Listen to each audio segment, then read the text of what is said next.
মনে রাখবা ওয়াইসাল কারনি আমার রবের দরবারে এত দামি হইছে, দুনিয়ার কোন সাধারণ আমলের দ্বারা না, বরং মায়ের দুয়ায় আমার রবের দরবারে কবুল হয়ে গেছে। পড়েন সুবহানাল্লাহ।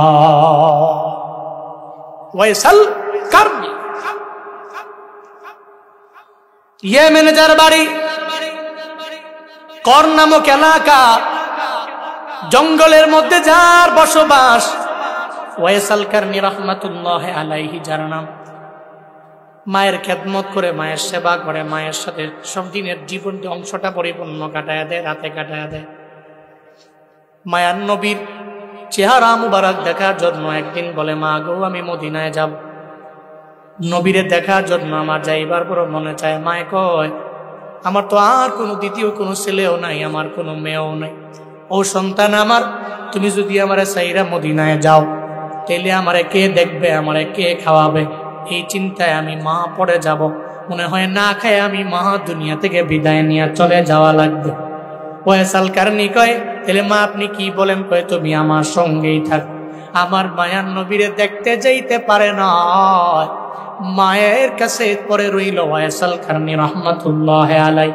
একটা পর্যায়ে মা চোখের পানি ফেলে আমার রবের দরবারে আবদার জানায়, আল্লাহ গো, ওয়াইসাল কারনিরে তুমি জামানার শ্রেষ্ঠ শুধু ওলি বানাইলে হবে না, তুমি আমার সন্তানের জামানার সব ওলিদের ওলি তুমি বানায়া দাও। শুধু ওলি না, সব ওলিদের ওলি তুমি তারে বানায় দাও। মায়ের দোয়া আল্লাহর দরবারে করল, আল্লাহর দরবারে মায়ের দোয়া কবুল হয়ে গেল। ওয়াইসাল কারনি রাহমাতুল্লাহ আলাইহি জামানার শ্রেষ্ঠ ওলি আল্লাহ তারে বানায়া দিলেন। ওদিকে মায়ার নবী মদিনায়, আল্লাহ পাক রব্বুল আলামিন আমার নবীর স্বপ্ন যুগে নবীরে দেখায়া দিলেন, নবী গো আপনার একজন আশেক আছে, ইয়ামানের কর্ণ অঞ্চলের মধ্যে বসবাস, মায়ের কথা মানতে যাইয়া মদিনা ইয়ামান থেকে আপনাকে দেখার জন্য আসতে পারে নাই। আল্লাহ পাক বলছে মায়েরও বাধ্য হওয়া যাবে না, এই জন্য নবী আপনাকেও দেখতে আসতে পারে নাই। তার মা হাত তুইলে আমি রবের দরবারে দোয়া করার কারণে এত পরিমাণে আমি আল্লাহ কবুল করে নিলাম, এত পরিমাণে গ্রহণ করে নিলাম, এত পরিমাণে আমি আল্লাহ অ্যাকসেপ্ট করে নিলাম, আমি আল্লাহ তারে মুস্তাজাবুদ দাওয়া বানায় দিলাম। এমন মুস্তাজাবুদ দাওয়া যে দোয়া করতে দেরি হবে, আমি আল্লাহ কবুল করতে দেরি করব না। পড়েন সুবহানাল্লাহ। তারে আমি মুস্তাজাবুদ দাওয়া বানিয়ে দিলাম। কার দোয়ায়? সবাই বলতে হবে কার দোয়ায়? মায়ের দোয়ায়। মায়ার নবী স্বপ্ন যুগে দেখলেন ওয়াইসাল কারনিকে। ইন্তেকালের আগে আমার নবী যখন দুনিয়া থেকে বিদায় নিয়ে চলে যাবে, এমন একটা ভাব হয়ে গেল। মায়ার নবী ডাক দিয়ে, ওমর আমার দরবারে আসো না, আলী আমার দরবারে আসো না।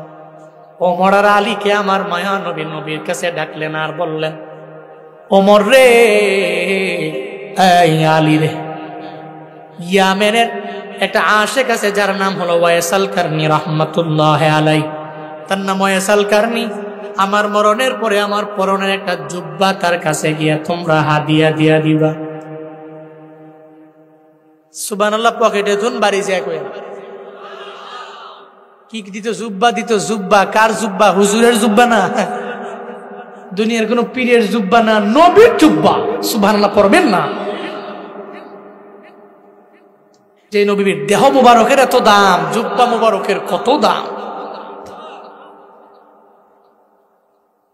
কই জুব্বাটা তারে দিয়ে দিবা। হযরত ওমর বলতে লাগলেন, নবী আমার কেমনে চিনবো ওয়াইসাল কারনিকে? আমরা ওয়াইসাল কারনিকে চিনবো কেমনে বলেন না? ওই চিনবা কি করে?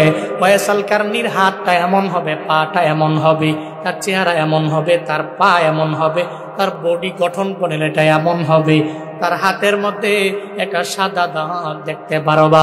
ওয়াইসাল কারনিকে এই জিনিসগুলো দেখলেই তোমরা চিনতে পারবা। এটা বলার পরে হযরত ওমর আর আলী তো বড় অবাক হয়ে গেলেন।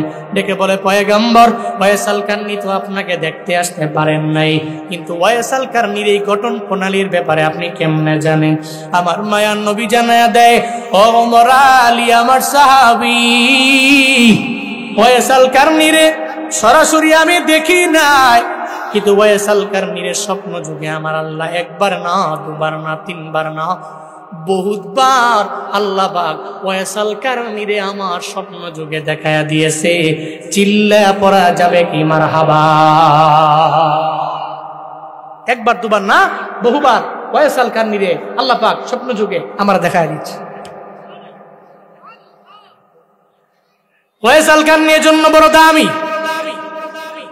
মনে রাখবা, নবী বলছেন, কেউ যদি আমার মায়ার নবীর স্বপ্ন যুগের মধ্যে আমার মায়া নবীরে দেখে, তার জন্য জান্নাতটা ওয়াজিব হয়ে যায়, তার জন্য জাহান্নাম হারাম হয়ে যায়। ও হাপানিয়ার যুবক, আমার মায়ার নবীরে দেখতে পারলে এত লাভ, এত পরিমাণে ফায়দা। আল্লাহ পাক তোমার জন্য জান্নাতটারে ওয়াজিব বানায়া দিবে, জাহান্নামটারে তোমার জন্য হারাম বানায়া দিবে। নবীরে কেমনে দেখবা? একটা আমল তোমাদের শিখায়া যায়। প্রতি রাতের বেলা ঘুমানোর আগে নাটক না দেখা, সিনেমা না দেখা, ছবি না দেখা, ঘুমানোর আগে যদি 100বার একটা তাসবিহ নিয়ে অথবা হাতের করা গইনা আমার নবীর উপরে দরুদ পড়ো, সাল্লাল্লাহু আলাইহি ওয়াসাল্লাম, সাল্লাল্লাহু আলাইহি ওয়াসাল্লাম, সাল্লাল্লাহু আলাইহি ওয়াসাল্লাম। এভাবে যদি 100 বার তুমি হাতের করা গইনা ঘুমায়া যাইতে পারো, হয়তো প্রথম দিনে মোলাকাত হবে না, হয়তো 1 মাসে মোলাকাত হবে না, হয়তো 1 বছরে মোলাকাত হবে না, হয়তো 2 বছরে মোলাকাত হবে না, তবে তোমার মরণের আগে একদিন দেখবা স্বপ্ন যুগে আমার মায়ার নবী হাজির। নবীরে দেখলে জান্নাত ওয়াজিব, জাহান্নাম হালাল না হারাম? অবৈধ। জাহান্নামে ঢুকাই তো হারাম। ওয়াইসাল কারনী নবীরে দেখে নাই, নবীজি ওয়াইসাল কারনীরে দেখছে। নূরুন আলা নূর, সুবহানাল্লাহ পড়বেন না? নবী কয়, এই জিনিস দেখলে ওয়াইসে চিনবা। ওমর আর আলী নবীজির ইন্তেকালের পরে জুব্বা নিয়ে গেলেন, এলাকায় যাওয়ার পরে কই রে ওয়াইসাল কারনীরে চিনো? অনেকে চিনে না, এক রাখাল কই চিনি, তো রাখাল ওই জঙ্গলে থাকে, তবে জানি মার খেদমত করে। সুবহানাল্লাহ পড়বেন না? মাকে বড্ড ভালোবাসে। রাতের বেলা সেজদায় পড়ে চিল্লায়া হাউমাউ করে রবের দরবারে কান্দে। তার নাম ওয়াইসাল কারনী। ওমর আর আলী কয়, হ্যাঁ মনে হয় নবীর কথার সেই ওয়াইসকে পাওয়া গেছে। চলে গেলেন জঙ্গলের ভিতরে, যায় দেখে ওয়াইসাল কারনী দাঁড়ায় আছে। হ্যাঁ ওয়াইসাল কারনী। ওমরটাকে দেখে আমার নবী যেমন বলল, তার হাতটা যেমন হবে, পাটা যেমন হবে, জবান মুখটা যেমন হবে, হাতের মধ্যে সাদা দাগ থাকবে, গঠন প্রণালী কেমন হয়ে যাবে, সব এক এক করে সুন্দর করে দেখে ফেললেন। দেখে বলে, আপনি ওয়াইসাল কারনী? কয়, আমি ওয়াইসাল কারনী। আমরা নবী সাহাবা, আমার নাম ওমর, ওনার নাম আলী। নবী আপনার জন্য একটা জুব্বা হাদিয়া পাঠাইছি। ওয়াইসাল কারনী কয়, না রে, আমি সেই ওয়াইসাল কারনী না। কারণ আমি ওয়াইসাল কারনী যদি হই, আমি এত পরিমাণে দামি হতে পারি না। আমার নবী আমারে জুব্বা দিবে। নবী আমারে জুব্বা দিতে পারে না, এত পরিমাণে দামি আমি হতে পারি না, এত পরিমাণে আমলের পুঁজি আমার নয়। ওমর কয়, ওয়াইসাল কারনী নিজের বেলায়াত জারি করে দাও। যদিও মানুষ জানে না, আল্লাহ তো আমার নবীরে তোমার ব্যাপারে জানায় দিয়েছে। বলেন মারহাবা। আল্লাহ জানাই দিছে, তুমি আর নিজেরে গোপন কইরা লাভ নাই, নবী জানে। ওয়াইসাল কারনীরে বলে, এই জুব্বাটা তুমি পরে নাও, আমার নবীর জুব্বা। এই জুব্বাটা পইরা তুমি চইলা যাও। জুব্বাটা পইরা নিয়ে যখন ভিতরে চলে গেলেন, সিজদার মধ্যে পড়ে গেলেন, আমার মায়ার নবীর আল্লাহর দরবারে বারবার ওয়াইসাল কারনী আল্লাহর দরবারে বলে, আল্লাহ গো, তোমার আমার যে সম্পর্ক, এটা তুমি তোমার বন্ধুরে কেন জানাইলা? তোমার বন্ধুরে জানানোর পরে তোমার বন্ধু সাহাবায়ে কেরামের জানাইলো, এমন একটা হালাত হয়ে গেল, এখন সবাই তো আমার ব্যাপারে পরিপূর্ণ জেনে যাবে। আল্লাহ গো, কেন তুমি তোমার বন্ধুরে জানাইলা? কেন বন্ধুদের সাহাবাদেরকে তোমার বন্ধু জানাইলো? যেহেতু জানাইলো, তাইলে আমার নবী বলছে আছে, ওই যে ওমর জানায়া দিছে তুমি জুব্বাটা পয়রা নবীর উম্মতের জন্য দোয়া করবা। ওয়াইসাল কারনী সিজদায় পড়ে আল্লাহর দরবারে বারবার আবদার জানাইতে লাগলো, আল্লাহ গো তোমার নবীর তোমার বন্ধুর জুব্বাটা আমার পরনের মধ্যে আমি পড়লাম, আমার দেহের মধ্যে এখন আছে, আমি সিজদার মধ্যে পড়ে গেলাম, তোমার দরবারে আবদার জানাই আমার মায়ার নবীর শতভাগ উম্মতের তুমি মাফ করে দাও।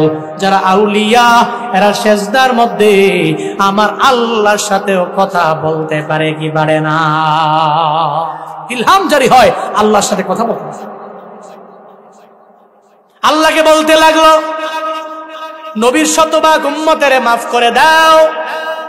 আল্লাহ কয় আয় ওয়াইসাল কারনী পাগলামি করলে হবে না, শতভাগ উম্মতরে মাফ করলে তো হবে না, এদের মধ্যে জেনাকার আছে, এদের মধ্যে এমন আছে রে যারা মা বাবার খেদমত করে না, এদের মধ্যে এমন আছে যারা বেনামাজি, এদের মধ্যে এমন আছে যারা রোজা রাখে না, আমল করে না, এদের সবাই তো মাফ করা যাবে না। ওয়াইসাল কারনী কয় না, শতভাগ মাফ করে দেওয়া লাগবে। আল্লাহ কয় যা রে নবীর 10 ভাগ উম্মতের আমি আল্লাহ মাফ কইরা দিলাম। ওয়াইসাল কারনী আবার ডাক দেয়, ও দয়ার আল্লাহ হবে না, আমার নবীর উম্মতের শতভাগ মাফ করা লাগবে। আল্লাহ কয়ে যা 20 ভাগ আমি আল্লাহ মাফ করে দিলাম। এরপরেও কেউ হবে না, শতভাগ মাফ করা লাগবে। কয়ে না রে পাগলা, যা এরপরেও বলার কারণে 30 ভাগ উম্মতের মাফ করে দিলাম, এরপরেও কেউ হবে না। কয়ে তাইলে 40 ভাগ উম্মতের আমি আল্লাহ মাফ করে দিলাম।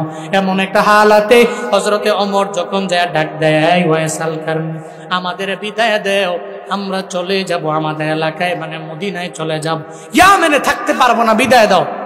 ডাক দেওয়ার পরে সিজদা থেকে লাফ দিয়ে জায়গা কয়, হায় হায় ওমর আলী করলেন কি আমার, আমি তো সিজদায় আল্লাহর সাথে নবীর পরনের জুব্বা পইরা কথা বলতেছিলাম, যদি ডাক না দিতেন আমি আল্লাহর সাথে এমন সম্পর্ক লাগাইছিলাম, ডাক না দিলে 40 ভাগ কেন 100 ভাগ নবীর উম্মতদেরকে মাফ চাইয়া আল্লাহর কাছ থেকে উম্মতগুলারে জান্নাতি বানায় দিত। এরা মুস্তাজাবুদ দাওয়া।